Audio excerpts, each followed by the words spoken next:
Nabantayan na naman sila Wemby at Andrew Wiggins, hindi talaga basta-basta makapasok sa depensa kay Wemby, kaya masyadong nahirapan talaga si Andrew Wiggins kay Wemby, kaya easy block na naman para kay Wemby.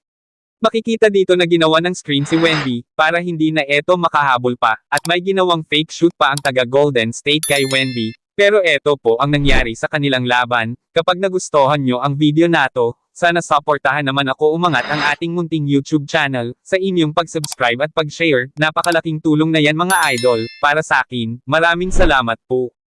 Grabe ka talaga Wemby, ginawa mo pang practice shooting ang taga Golden State Warriors sa inyong laban, kasi madali lang para sa'yo makakuha ng score.